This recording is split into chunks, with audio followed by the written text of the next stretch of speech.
அன்பானவர்களே, நீங்க உங்களை குறித்து உணர்ந்து கொண்டால்தான் குடும்ப விழிப்புணர்வை அடைய முடியும். குடும்ப விழிப்புணர்வுக்கு அடுத்து பொருளாதார விழிப்புணர்வு, பொருளாதார விழிப்புணர்வுக்கு அடுத்து சமுதாய விழிப்புணர்வு, சமுதாய விழிப்புணர்வுக்கு அடுத்து இறை விழிப்புணர்வு.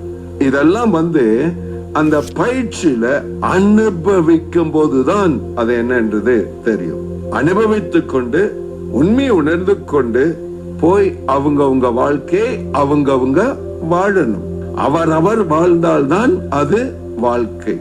அப்ப அவரும் வாழத்தக்கதாக உருவாக்கி கொள்ளணும்.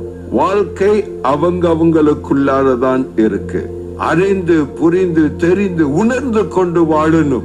அதனால்தான் அந்த விழிப்புணர்வு ரொம்ப முக்கியம். அந்த உணர்வு அப்படியே பாதிக்கப்பட்டு கிடக்கு.